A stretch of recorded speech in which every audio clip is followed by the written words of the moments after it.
Ahoy! Kyle T. Johnson here, and I'm the narrator for SteamWorld Heist II. Today we're going to check out the watery world that sets the stage for Heist II, and take a look at the overworld gameplay. But first, let's talk about the story. Steam-powered robots need water to work. And in outer space, it's in short supply.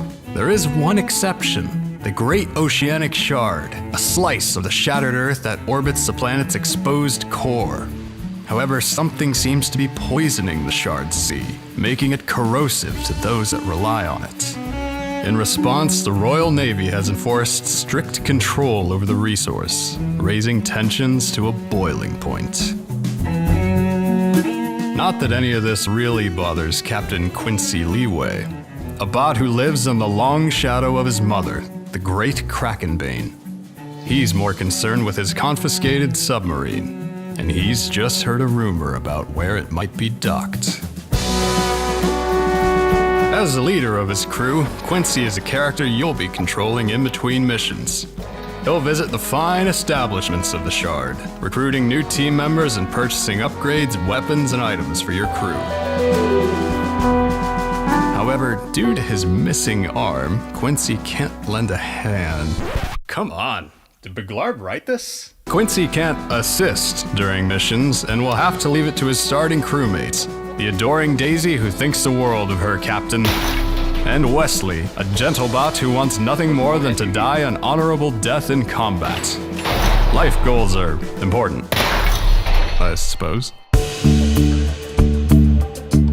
We've revamped the way you pick missions in SteamWorld Heist II. This time, the world around you is a great mystery, and you'll need to clear the fog in order to discover new locations, missions, and secrets. But you're far from alone in sailing the Great Sea. The power-hungry Royal Navy patrols the waters of East and West Caribbean, and they will attack on sight. So bravely running away might be your best bet. If you get past the patrols, you'll eventually run into the Great Wall, which separates sunny Caribbean from the bolt-chilling Arctica. Getting to the other side of the barrier will be no small feat, since the Royal Navy has armed it to the teeth, and then some. Should you somehow cross the wall, good news! You're now in Rattler territory, where you're apt to get a cold welcome from this boneheaded faction. And beyond that, who knows? The ocean is vast, full of buried secrets. Some of them perhaps best left in the deep.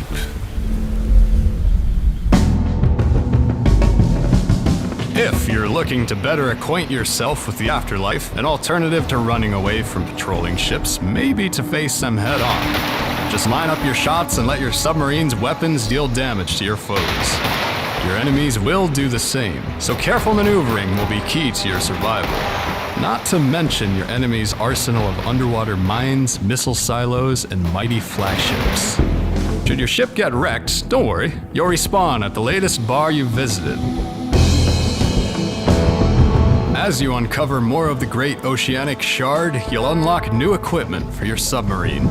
Attach machine guns, lasers, and rockets to make short work of any marauding menace. Gain a speed boost that lets you discover new areas. And maybe even find an upgrade that lets your busted submarine duck back under the waves.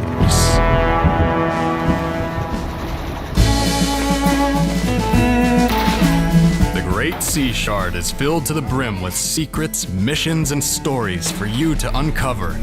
So grab your map, set course, and prepare for a heck of a heist in SteamWorld Heist II. Check out our last feature video where we dove into the gameplay of SteamWorld Heist II.